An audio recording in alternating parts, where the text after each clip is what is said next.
سلام دوستای نازنین در سر دنیا که هستین، خوش و آرام باشین. امروز ما یک نان روغنی خیلی خوشمزه آماده میکنم. تا آخر ویدیو رو با من باشین. امی رقم که مواد لازم میبینین در تصویر اینجا هست. ما 2 کیلو آرد داریم، 1 لیتر شیر که شیر ما از وقت گرم کردم، دیگه خمیر مایه 1 پاکت، 4 قاشق غذاخوری اما شکر یا بوره، 1 قاشق نمک، 1 پیاله روغن، دیگه 1 قاشق چایخوری کوچولو ال میندازم. الم دل بخواه، هر کس طعمش دوست داشت میندازه، اگر نداشت هیچ. دیگه از این مسکه یا مکرر دیگه اینا من نصف کردم، نصفش میندازم که 200 گرمه، اینا هم اندازه 100 گرمش میندازم. دیگه 2 تا تخم مرغ داریم که یکش در روی اینا روغنی میمانم که رو جدا کردم، سفیدی و زردیشه باز اینش در بین آرد میندازم.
شیر کلگیش نمیندازم، شاید یک وقت چی شه خمیر مشغول شه، باز اگر کم آوردم باز دوباره شیر میندازم.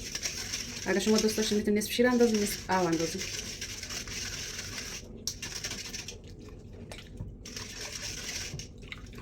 یا بعضی خمیر مایه رو میمانه که خوب بالا بیایه، 10 دقیقه میذاره دیگه، اون فرق نمیکنه. من نمیذارم که خمیر مایه چند دقیقه بمونه.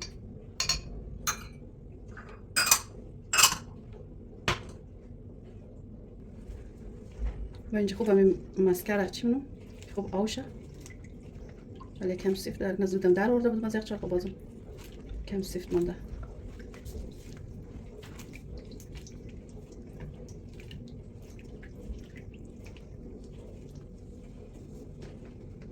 شما اگه دوست داشتین میتونید آرد رو علک کنید، ولی من علک نمیکنم چون همیشه از این آردا میکنیم علک میکنیم، هیچی ندارم.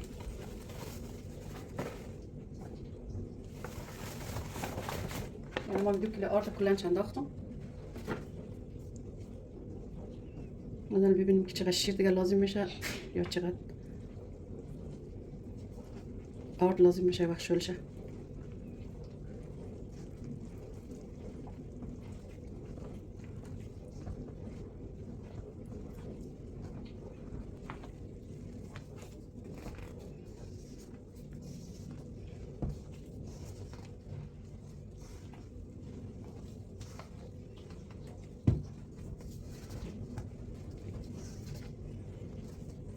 همین شیر دوباره میخواه.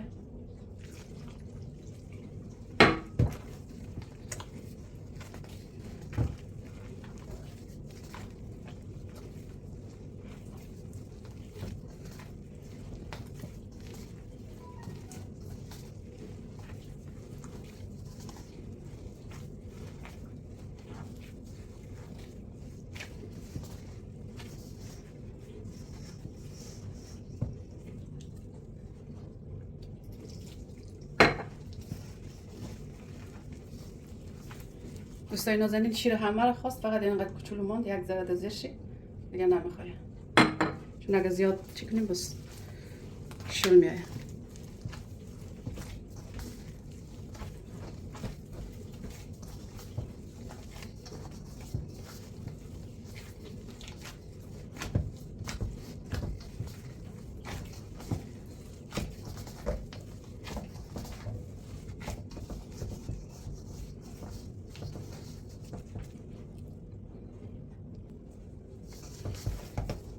دوستای نازنین ما خمیر خوب چی کردم مشت زدم که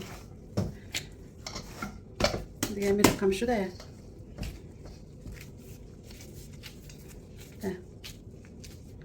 خمیر نرم لطیف دادستم باید خیلی خوب مشت دی چون ما در پایین بردم مشت زدم چون اینجا کم بالاتر بود سری چیزی بین آشپزخانه همین رقم خوب مشت دی ولی بسیار خوشمزه میبره صبحانه بسیار خوبه.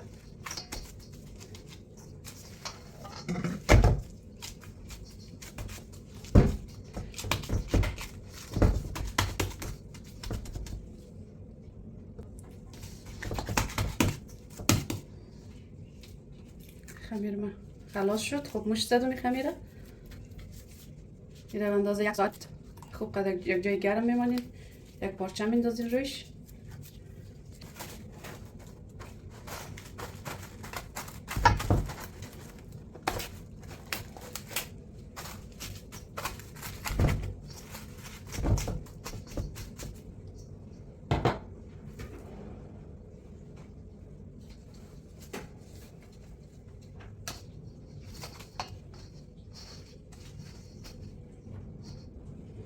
ولی اندازه 1 ساعت میمانیم که خوب برسه خمیر. دوستای نازنین نمی رقم که میبینین خمیر ما رسید اندازه 1 ساعت استراحت کرد دیگه. می رقم خوب پوف کرده خمیر رسیده دیگه. ناله زغاله میکنم. زغالش هر چقدر خود شما دوست دارین یا که خورد یا کلان هر رقم که دوست داشتین زغاله کنین. با زغاله رو حدود 15-20 دقیقه میمونیم. یک پارچه میندازیم روش که خوب می رقم بالا بیایه.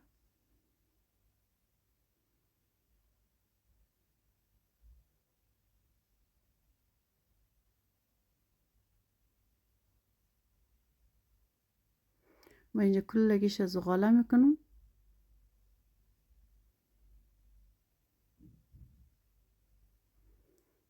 دیگه یادش بخیر مادر جانم همیشه از این درست میکرد دیگه. در صبحانه برای ما خیلی خوشمزه بود. شما حتما این رسیپی رو جور کنین خیلی خوشمزه برای میمان برای بچه ها. دیگه زغالای ما حدود 15-20 دقیقه ماند. اینا رو میگیریم خوب صاف میکنیم.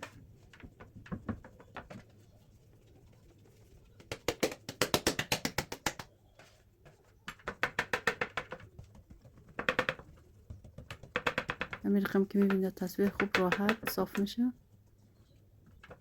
دیگه. زیاد دبل هم نمانید زیاد نازک هم نکنین میتونه نرمال باشه.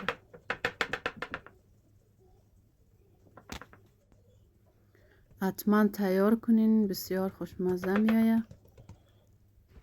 همین رسیپی که ما آماده کردیم همین حتما تیار کنین. میتونین از این مورا داشتین میتونین بزنین، اگه نداشتین میتونین قچنگال قاشق هر وسیله که داشتین میتونین رویش نقش اندازین. همین رقم که ما قد قاشق نقش میندازم.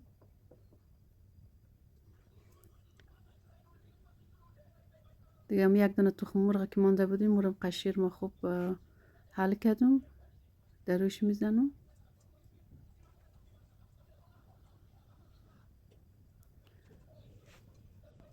اگر کسایی مثلا از تخم مرغ بعدش میایه مثلا کم خام بیاگ اینا میایه مثلا میگیرین یک خیلی کم اندازه نوک قاشق قهوه میندازین.